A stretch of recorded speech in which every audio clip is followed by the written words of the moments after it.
예레미야 41장 1절부터 10절까지 말씀, 구약 성경 1117쪽에 있습니다. 예레미야 41장 1절부터 10절까지 말씀을 제가 한 절 읽고 다 같이 한 절 읽는 식으로 교독하겠습니다. 교독합니다.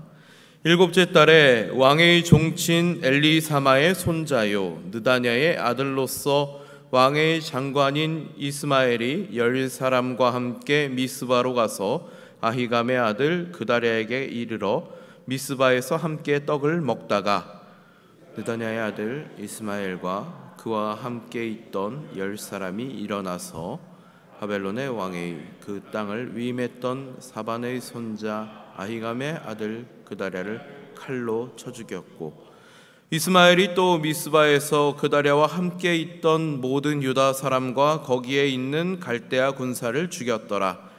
그가 그다랴를 죽인 지 이틀이 되었어도 이를 아는 사람이 없었더라.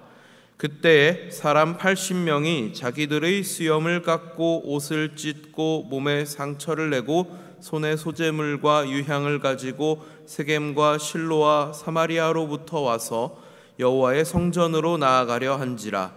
느다냐의 아들 이스마엘이 그들을 영접하러 미스바에서 나와 울면서 가다가 그들을 만나 아히감의 아들 그다랴에게로 가자 하더라.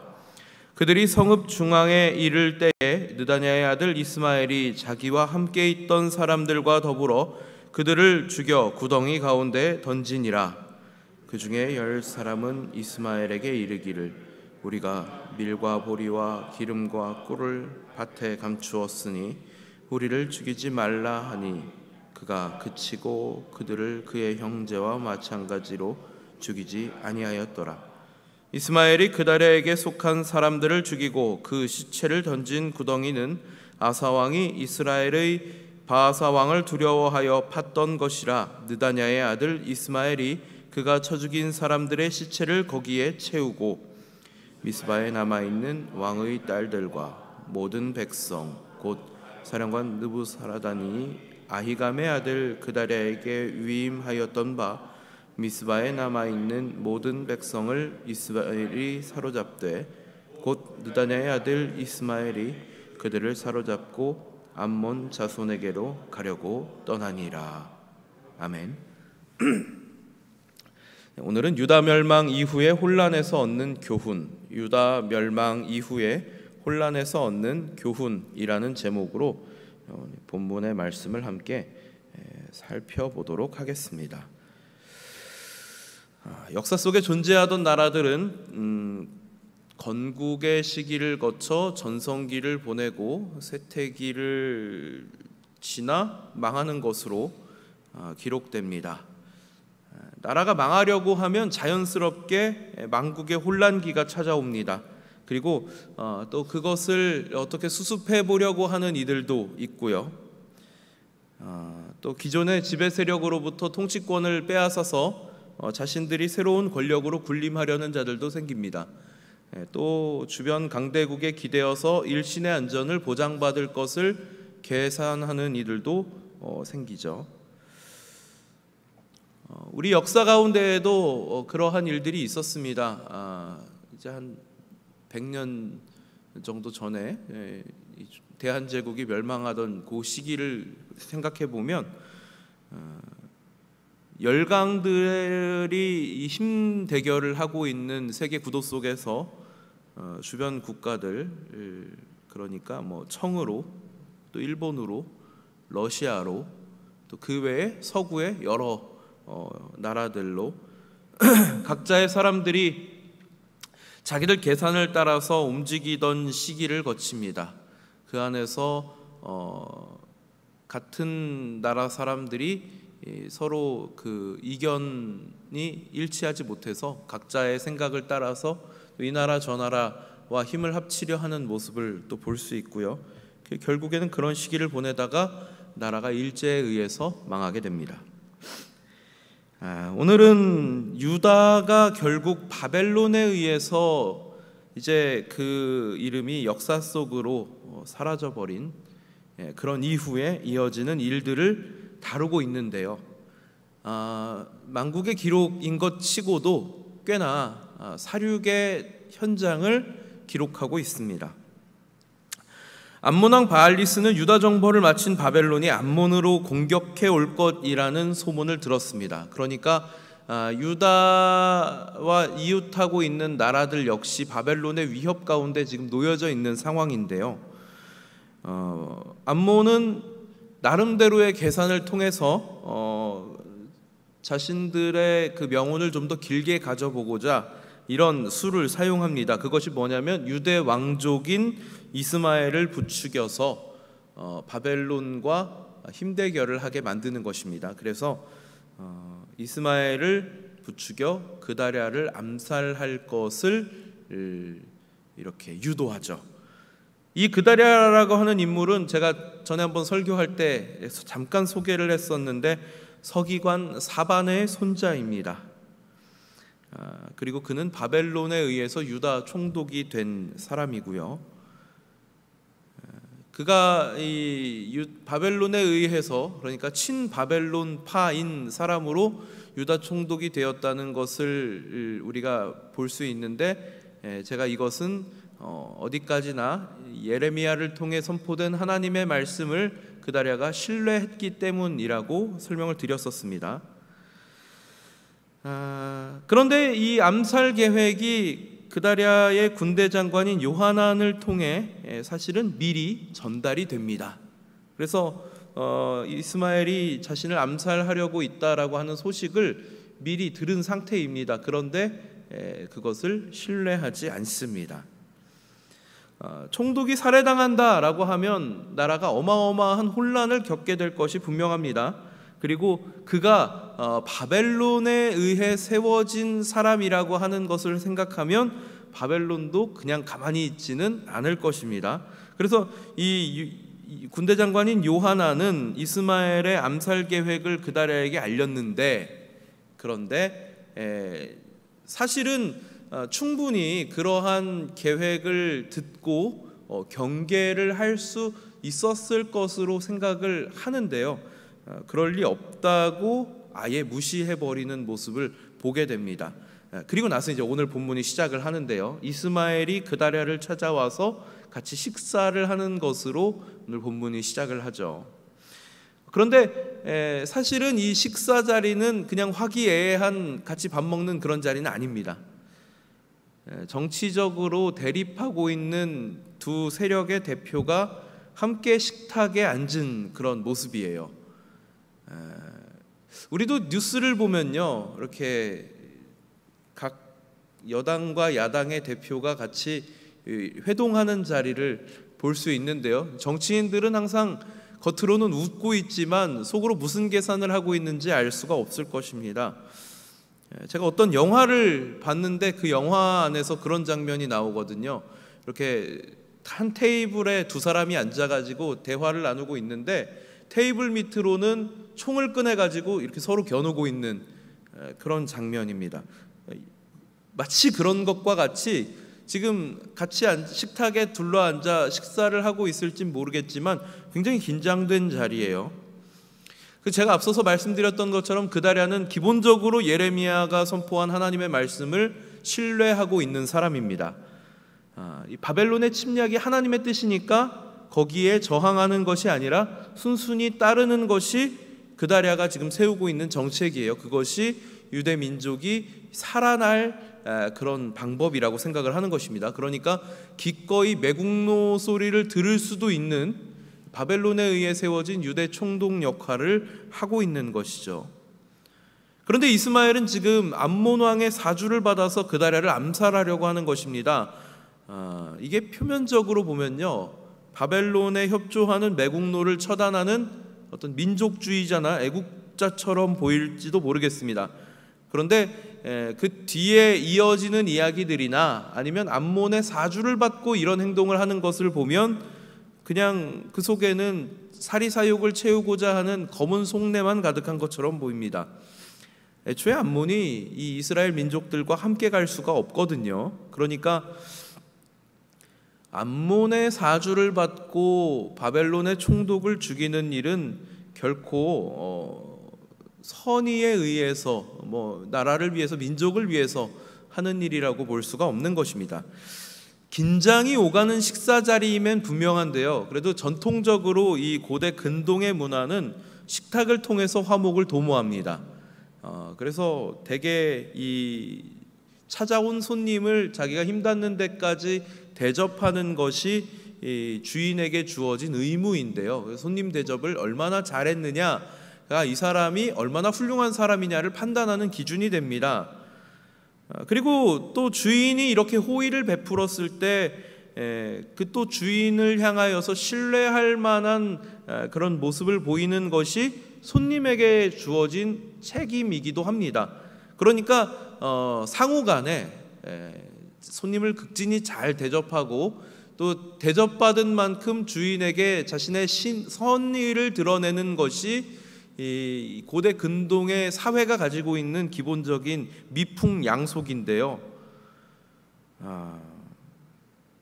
서로 정치적으로 대립을 하고 있는 입장이지만 아마 이 자신을 암살하려고 한다는 첩보를 들었음에도 이렇게 같이 식탁 자리를 하게 된 것은 그다랴가 가지고 있는 어떤 그 선의 때문이 아니었을까, 이렇게 생각해 볼 만한 것이죠. 어쨌든 이스마엘은 그다랴를 암살합니다. 이 식사 자리에서 그다랴가 죽습니다. 이것이 이스마엘 개인을 위한 일이기도 하지만 어쨌든 이것은 바벨론에 대한 반역이 되는 것이죠. 그래서 바벨론의 군대들까지 같이 죽여버리는 일을 하게 되죠. 그리고 또 이것은 하나님 말씀에 불순종하는 행위가 됩니다. 하나님의 계획은 바벨론을 들어 이스라엘을 심판하시고 그리고 이들이 회개할 때까지의 기간을 하나님께서 정하셨는데 그렇게 끝나지 않는 것이죠. 그리고 나서 80명의 사람들이 순례하기 위해서 성전을 순례하려고 각지에서 나아오는 내용이 나옵니다. 그리고 그다랴의 죽은 소식을 아직 모르고 있다, 사람들이 모르고 있다, 그런 상황인데요. 이들이 지금 나라가 망한 것을 애통해하면서, 특별히 그냥 나라가 망한 것이 아니고 성전이 지금 무너진 것에 대해서 애통하는 마음을 가지고 제사를 하기 위해서 찾아온 사람들입니다. 그런데 이들을 묘사하는 묘사를 보면요, 이런 표현이 있어요. 수염을 깎았고 몸에 상처를 내고 있고 그런 것입니다. 이건 사실은 하나님이 기뻐하시는 모습은 아닙니다. 이방의식인데요. 그러니까 분명 성전이 무너진 걸 애통하면서 하나님께 제사하려고 온 사람들인데 이방의식을 지금 하고 있는 모습입니다. 이들에겐 종교적인 열망은 있는데 말씀에 대한 지식이 전혀 없는 상태인 거예요. 그러니까 하나님이 기뻐하시는 일인지 아닌지도 분별하지 못하면서 자신들의 종교적 열망을 지금 표현하려고 성전으로 나아가고 있는 길입니다. 어쨌든 이런 가운데에서 이스마엘은 또 이들을 속여서 이들을 살해하기까지 합니다. 그래서 이때 죽은 사람들이 전쟁을 위해서 파놓은 참호 속에 가득 들어 찰 때까지 있었던 것이죠. 그리고 또 이 80명 중에 몇 명은 자기 목숨을 부지해 보려고 이스마엘에게 뇌물을 약속하고 또 생명을 보장받습니다.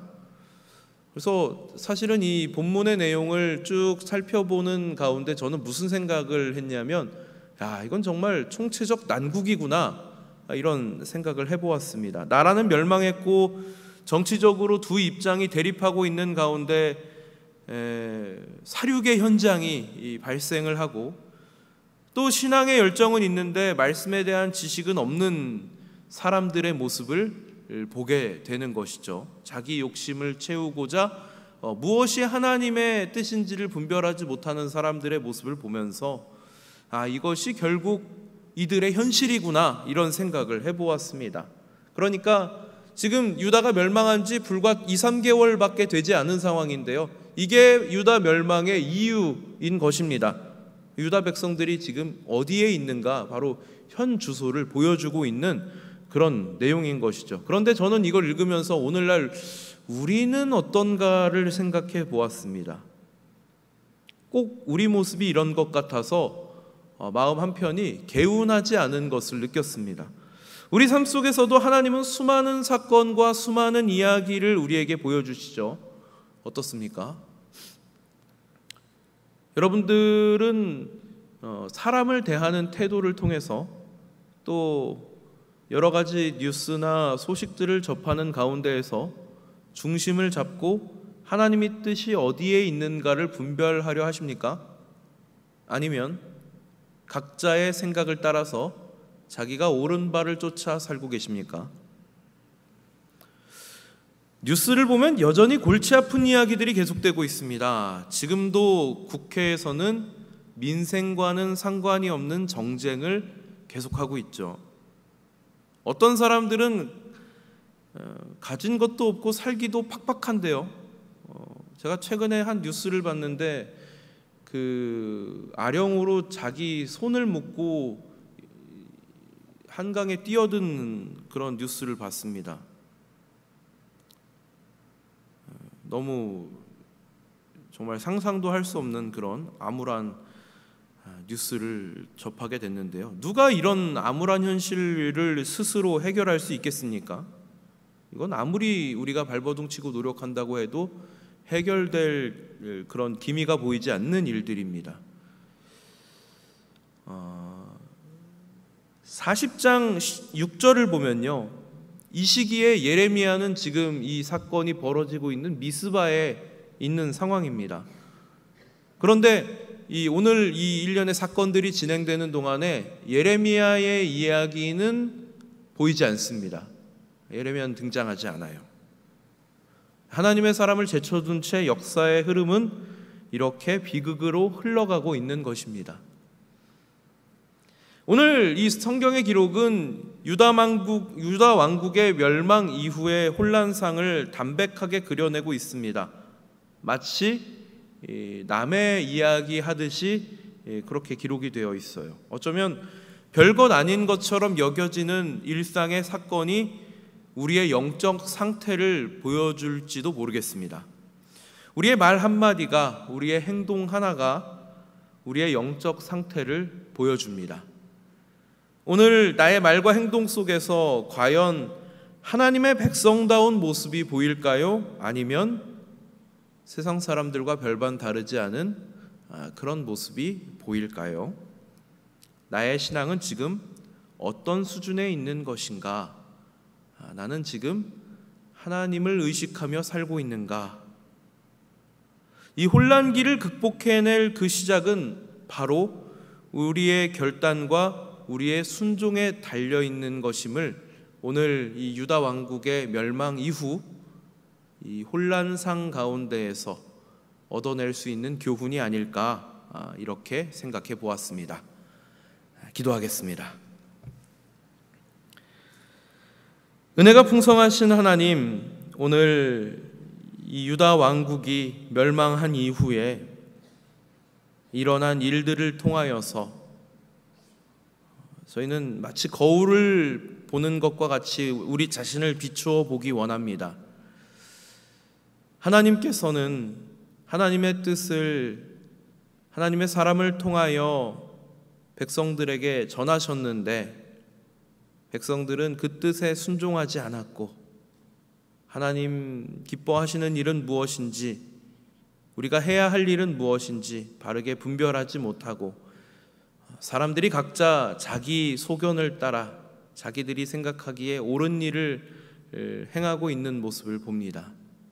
하나님, 저희들에게도 이러한 모습이 있는 것은 아닌지 점검하게 하시고 일상의 사건들을 통하여서도 살아계신 하나님을 의식하고 하나님의 뜻이 무엇인지를 구하고 헤아리고 분별할 수 있는 지혜가 저희들에게 있기를 소원합니다. 지금도 눈을 들어 세상을 보면 너무나도 혼란한 가운데 놓여져 있습니다. 저희가 이러한 혼란 가운데에서 마음을 잘 추스려 하나님께로 향할 수 있기를 소원합니다. 날마다 성령 충만으로 저희들 인도하여 주셔서 하나님 기뻐하시는 일들을 행할 수 있도록 은혜 베풀어 주시옵소서. 오늘 이 새벽 시간 하나님 앞에 나오며 구별하여 준비하여 드린 봉헌이 있습니다. 하나님 받아주시고 드려진 손길들마다 하나님께서 동행하여 주셔서 하나님 베풀어 주시는 은혜가 넘쳐나게 하시고 또 소원하는 모든 기도의 제목들 가운데 주시는 응답을 경험하게 하여 주시옵소서. 오늘 하루도 말씀 붙들고 믿음 안에 거하며 주 안에서 승리하는 하루를 살게 하여 주실 줄 믿고 감사드리며 우리 구주 예수 그리스도 이름으로 기도드리옵나이다. 아멘.